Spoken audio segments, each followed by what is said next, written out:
കൊല്ലത്ത് ലഹരി പദാർത്ഥങ്ങളുടെ വിൽപ്പന വ്യാപകമാകുന്നു. കഴിഞ്ഞ ദിവസം മാത്രം ഇത്തരത്തിൽ 10ഓളം അറസ്റ്റുകളാണ് രേഖപ്പെടുത്തിയത്. എക്സൈസും പോലീസും പരിശോധനകൾ ശക്തമാക്കിയിട്ടുണ്ട്. കൊല്ലം ജില്ലയുടെ നഗരപ്രദേശങ്ങളിലും ഗ്രാമപ്രദേശങ്ങളിലുമെല്ലാം ലഹരി ഉപയോഗവും കച്ചവടവും വർദ്ധിച്ചു വരുന്നതായാണ് അടുത്തിടെ ഉണ്ടാകുന്ന പോലീസിന്റെയും എക്സൈസിന്റെയും അറസ്റ്റുകളിൽ നിന്ന് വ്യക്തമാകുന്നത്.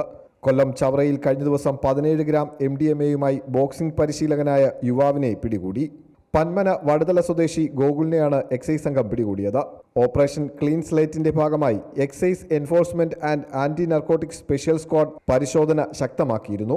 ഗ്രാമമേഖലയിലെ വിൽപ്പന നടത്തുന്നതിന് വേണ്ടിയാണ് MDMA എത്തിച്ചത്. 17 ഗ്രാമോളം MDMA ആണ് പിടിച്ചെടുത്തിരിക്കുന്നത്. അത് വീര്യം കൂടിയ ഇനത്തിലുള്ള MDMA ആണെന്നാണ് പ്രതി നമുക്ക് മൊഴി നൽകിയിരിക്കുന്നത്.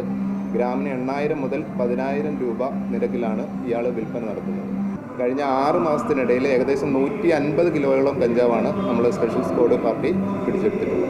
ഗ്രാമപ്രദേശങ്ങളിലേക്കും ഇത്തരം രാസലഹരികൾ വന്നെത്തിക്കൊണ്ടിരിക്കുകയാണ്. തിരുവനന്തപുരത്തെ മൊത്ത വിതരണക്കാരനിൽ നിന്നാണ് പ്രതി MDMA വാങ്ങിയത്. ഇയാളെക്കുറിച്ചും സൂചന ലഭിച്ചതായി എക്സൈസ് ഇൻസ്പെക്ടർ ദിലീപ് പറഞ്ഞു. കൊല്ലം സിറ്റി പോലീസിന്റെ ലഹരിവേട്ടയിലും കഴിഞ്ഞ ദിവസം 2 പേർ പിടിയിലായി.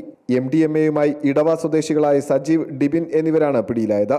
കൊല്ലം ഈസ്റ്റ് പോലീസും ഡാൻസ് ഓഫ് സംഘവും ചേർന്നായിരുന്നു പരിശോധന. അമൃത ന്യൂസ്, കൊല്ലം.